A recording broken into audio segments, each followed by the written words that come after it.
Hey there, it's Bobi aka Paginator, and today we've got an Owlcrate opening.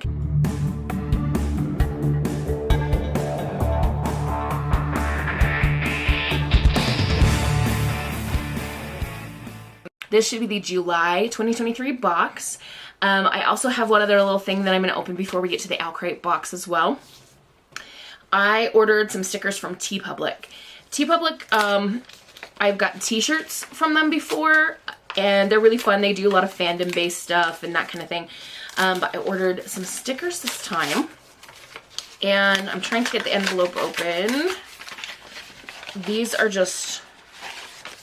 I was in a silly mood, and I was like, you know what? I want to get these stickers. So, the first one says Yale Nats, and there's a hole. This is going to go on my Stanley mug, so it'll say Stanley Yale Nats. Apparently a lot of people do this. I got on, the whole reason I went down this hole of like buying some stickers from TeePublic is because I wanted this Yale Nats sticker for my Stanley mug. And I started typing in Yale Nats sticker, and like one of the suggested things that Google comes up with is for Stanley mug. So apparently this is a thing. If you don't know what the crap I'm talking about, that is from the book Holes.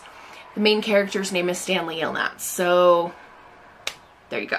The next sticker is this one here. It is the Top Gun Volleyball Tournament 1986. I got this sticker for my good friend Andrea. She absolutely loves the original Top Gun movie, and of course she loved the second one as well.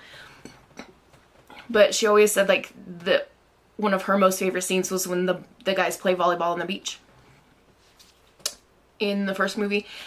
And when I saw that on the TeePublic website, I was like, you know, I'm just gonna get this for her. She is a teacher at my same school, and it'll be like her back to school present. All right, speaking of presents, this next sticker I got for my brother. We have from The Princess Bride, Vicini, Inigo Montoya, and Fezzik. And it says, no more rhymes, now I mean it. Anybody want a peanut? The reason I got this for my brother is because every time we would watch that movie, he would repeat back that line. And not just that specific line, a lot of the lines he loves to repeat back movie lines as he watches the movie. But this is the one that I just associate with him, and so I just snagged it for him. This sticker is No Disassemble, which is from crap, what's the name of the movie? Number 5 is Alive. What? Why am I blanking out? Short Circuit. Short Circuit is the name of the movie. Our last sticker from TeePublic is this one right here, The Holy Hand Grenade of Antioch. This is another one from a movie, Monty Python and the Holy Grail.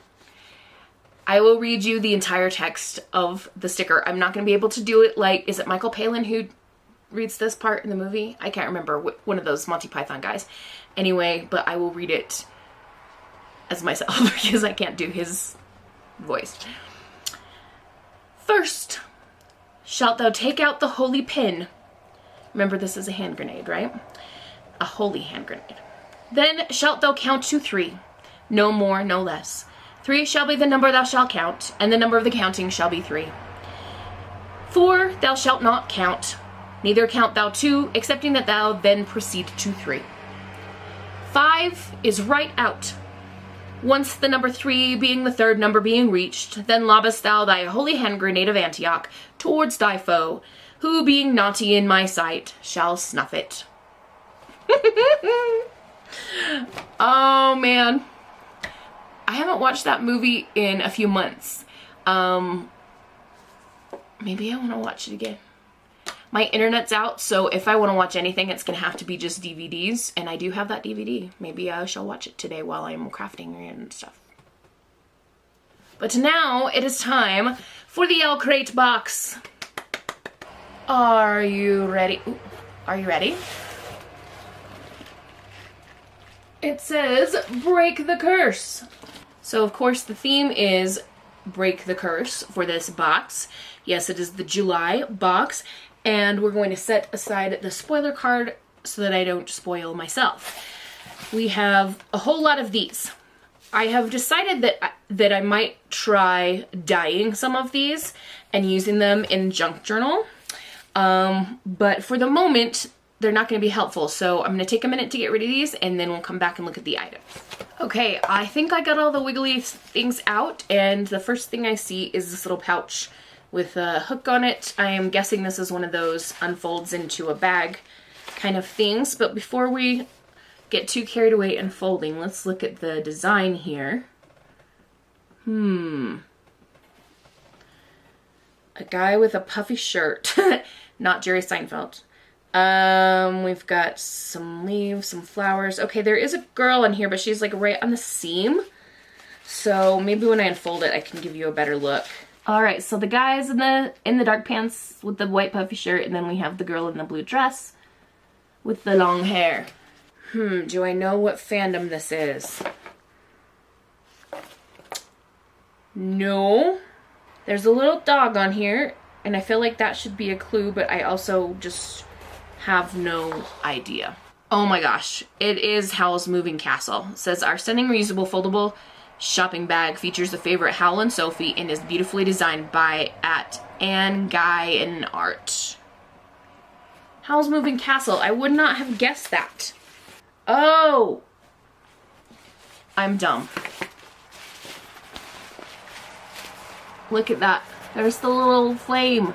What's his name? That's a movie I haven't seen in a while. My favorite part of that movie, and I know it's a book too, but I prefer the movie to the book. My favorite part of that movie is when Hal's like, and I'm not going to quote the exact words right, or he's going to say something like, what's the point if I can't be beautiful? It makes me laugh every time. Okay, we've got our Treasured Tomes pin. Recently I did a survey for Owlcrate, and I'm sure they sent it to all their subscribers, but it was asking about ideas for next year, and I gave them a fun idea for the pin collection next year. We'll have to wait and see if they take it. Here's our Treasured Tome pin, and there's a look at the inside. The card says this is based on Spinning Silver by Naomi Novik. Cool. I love that book. That is such a good book. Really great wintry vibes. If you're in the mood for just like snowy, wintry stuff, go grab that book. In the inside it says, in the mirror, I had become a queen in a dark forest made of ice. Here we've got another little box. Cute design on it.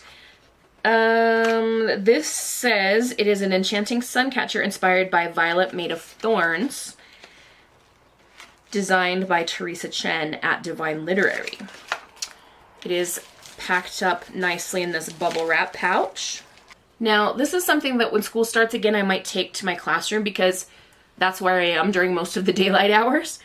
But we'll take a look. So we start with this golden sun, and then we have this moon with engraving on it. And then we have this crystal teardrop shape. And this says, my curse, my ruin. That was a good book, by the way. Violet Made of Thorns. I really liked that one. Holy Hannah. I just saw something gorgeous in the box. How to Live Forever. Freddie Mercury's voice is in my head now going, who wants to live forever? And look at the back. What is a person if not the marks they leave behind? I am impressed with myself that I read that whole thing backwards. This is a lined notebook, and looks like you can take the notebook out and reuse the cover. The notebook pages have a cute little flower on them and ribbon bookmark. Lovely. Never, never change. Here's another box. Our fairy tale highlighter set, inspired by The Wrath and the Dawn, 6 Crimson Cranes, and To Kill a Kingdom. So there we go. We've got 3 highlighters, kind of a square shape. The purple one says, after all, every story has a story. The blue one says, love and madness are 2 stars in the same sky. And the pink one says, find the light that makes your lantern shine. I took a second and just did some little testing with each color. And you can see they're very light pastel colors, and they are dual tip. So we have the chisel and the bullet tip. All right, we're ready for the book, and here we go. Garden of the Cursed. Garden of the Cursed. Katie Rose Poole. Katie Rose Poole. All right, here's a look with it out of the plastic. Really, really lovely cover. All these purples. On the back it says, "Secrets can't protect me, only the truth can." And then we have purple sprayed edges. Let's see if there's, ooh. Yes, yes, yes, yes. Okay. So many things to take a look at. All right. Foiling on the cover. Grimoire by the Sorcerer Ilario. What does that say? Moon Thief. The Ballad of the Moon Thief. I fear if I'm not careful, you'll steal my heart too. Here's a look at the end papers and the ones at the back. Here's the author's signature, and there is the letter from the author. But before we read that, we need to look at the reverse dust jacket, or the art inside, I should say. It's not really a reverse dust jacket. Look at this.